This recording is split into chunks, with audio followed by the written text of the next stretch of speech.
Welcome to this DelfStack tutorial video. In this tutorial, we will learn how to tell if someone has blocked you on TikTok. There are a few signs that may indicate another TikTok user has blocked you. First, open the TikTok app. Search for the account you suspect may have blocked you. If the account no longer appears in search results, this could be a sign. For example, when an account still appears in search, it usually means you are not blocked.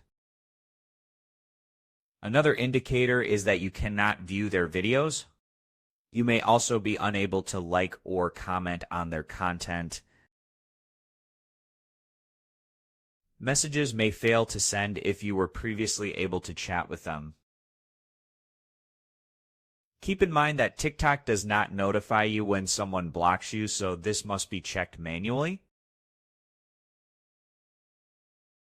If you still suspect you are blocked, try checking the profile from another account. You can also ask a friend to see if the profile is visible to them. That's it. You've learned the key signs that someone may have blocked you on TikTok and how to verify it.